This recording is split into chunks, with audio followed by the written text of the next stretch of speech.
Hey guys, this is Akshit Sharma. आज की video शुरू करते हैं।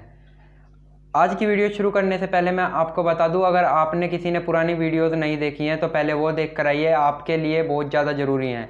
क्योंकि छोटी छोटी बातें कही गई हैं जो आपकी लाइफ में कहीं ना कहीं वैल्यू एडिशन कर रही होंगी 6 महीने के अंदर अंदर, 5-6 महीने के अंदर अंदर। अगर आप रेगुलर कंटिन्यू मेरी वीडियोस देखते हैं चाणक्य नीति की, तो आपको बहुत ज़्यादा फ़ायदा हो रहा होगा। क्योंकि चाणक्य नीति में कुछ बातें ऐसी हैं जो आपको आपकी एज से पहले मिल रही होंगी आगे के टाइम पर, और वो बहुत ज़्यादा इम्पोर्टेंट हो जाती हैं आपको अपनी। क्योंकि कहा कि हमारे पास इतना टाइम नहीं है कि हम अपनी ही गलतियों से सब कुछ सीख सकें। तो हमें सीखने के लिए दूसरों की गलतियों से और दूसरों के एक्सपीरियंस से एक्सपीरियंस लेना है पहले, अपनी एज से पहले, तभी हम अपने कहीं ना कहीं स्टे हो पाएंगे। तो चलिए, आज हम चौथा अध्याय शुरू करने जा रहे हैं। 3 अध्याय हमने ख़त्म कर लिए हैं, तो चलिए शुरू करते हैं। इसको रिंग लाइट कहते हैं, चलो छोड़िए, शुरू करते हैं। यावस्तो हव्यः देव्यो यथा मनुष्य है दूरदतः ताव्यति कुरुक्यात प्राणते की ही करष्यति। इस श्लोक में आचार्य चाणक्य जी बताते हैं कि हमें अपनी मृत्यु से पहले जो भी कल्याण, सत्कर्म और पुण्य कर्म करने हैं वो मृत्यु से पहले ही कर लीजिए, क्योंकि मृत्यु के बाद आप कुछ नहीं कर पाएंगे और ना ही कुछ कर सकते हैं।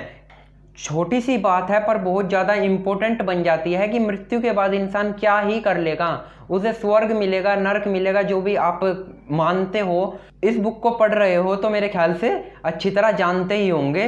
तो मैं बताऊं आपको कि आपको पहले ही अपने सत्कर्म को ठीक करे, अपने कार्य को, कर्म को सही ढंग से लेकर चलना चाहिए। यही इसी में आपकी भलाई है और इससे ही आपको आगे आपकी लाइफ में फायदा मिलने वाला होगा। अगला श्लोक की बात करते हैं। कामधेनु गुणाः विद्या काले फलाः ध्याने प्रवासे मात्र सदर्शि विद्या गुप्तम धनम समर्पतम।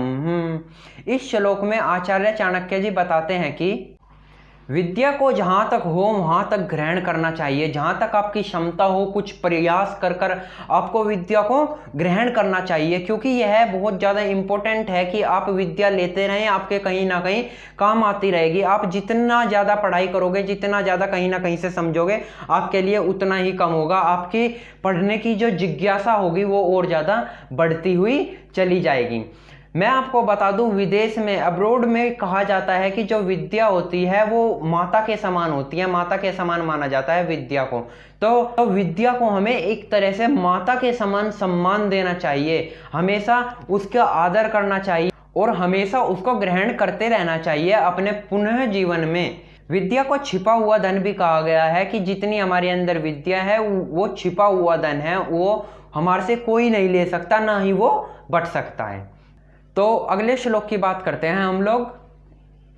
कुर्गाम वाहस कुलीन है कुम भोजन क्रोध मुखी चह भार्या पुत्र चह मूर्खो विधवा चह कन्या विनम नगो षष्ठपदे है काम्याम। इस श्लोक को हम आज की वीडियो का मुख्य श्लोक अर्थात सुपर श्लोक भी कह सकते हैं। तो इस श्लोक के आगे की बात करते हैं। इसमें क्या कहा गया? इसमें कहा गया है, आचार्य चाणक्य बताते हैं कि हमें इन लोगों से दूर रहना चाहिए। हमें बुरे ग्राम में, जिस ग्राम में कुछ ना कुछ गड़बड़ हो, उसमें निवास नहीं करना चाहिए। विधवा कन्या से दूर रहना चाहिए, अर्थात मूर्ख पुत्र से हमें दूर रहना चाहिए, और बुरा भोजन नहीं करना चाहिए। नीचे कुल की सेवा नहीं करनी चाहिए। अगर आप ऊंचे कुल में हैं तो आपको भगवान ने किसी अच्छे कर्म किए होंगे आपने, इसकी वजह से आप इतने अच्छे कुल में जन्म लिए। आपको नीचे कर्म करने से आपको ही कष्ट भोगना पड़ेगा अगर आप किसी नीचे कुल की सेवा करते हैं। और आपको क्रोधित पत्नी से, क्रोधित स्वभाव वाली पत्नी से बचकर रहना चाहिए, दूर रहना चाहिए। मतलब दूर का अर्थ है ऐसी लड़कियों से विवाह ना ही करें, तो आपकी लाइफ के लिए अच्छा होगा। अगले श्लोक की बात करते हैं।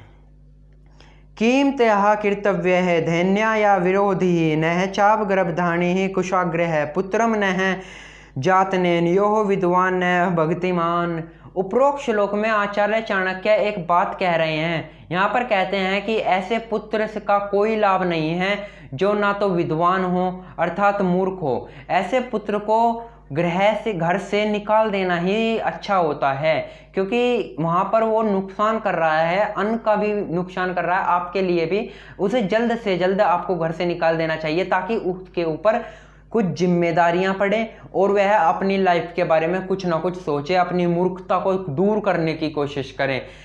अर्थात कहते हैं कि उस गाय का कोई फायदा नहीं होता जो ना तो गर्भ धारण करे और ना ही दूध दे, तो उस गाय का कोई फायदा नहीं होता। ऐसे ही आज्ञाकारी पुत्र का फायदा होता है, मूर्ख पुत्र का फायदा नहीं होता। मूर्ख पुत्र से बचना ही बेहतर होता है, उससे बहस भी नहीं की जाती।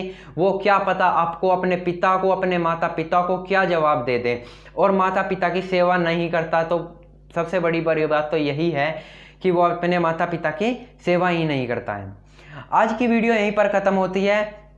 अगर आपको वीडियो अच्छी लगी हो तो लाइक, शेयर, सब्सक्राइब जरूर कर सकते हैं, और आप मुझे यहाँ पर मेरा इंस्टाग्राम का अकाउंट दिया गया है, उस पर मुझे फॉलो भी कर सकते हैं। और अगर आपने पुरानी वीडियोज़ नहीं देखी हैं तो ये देख लीजिए। धन्यवाद।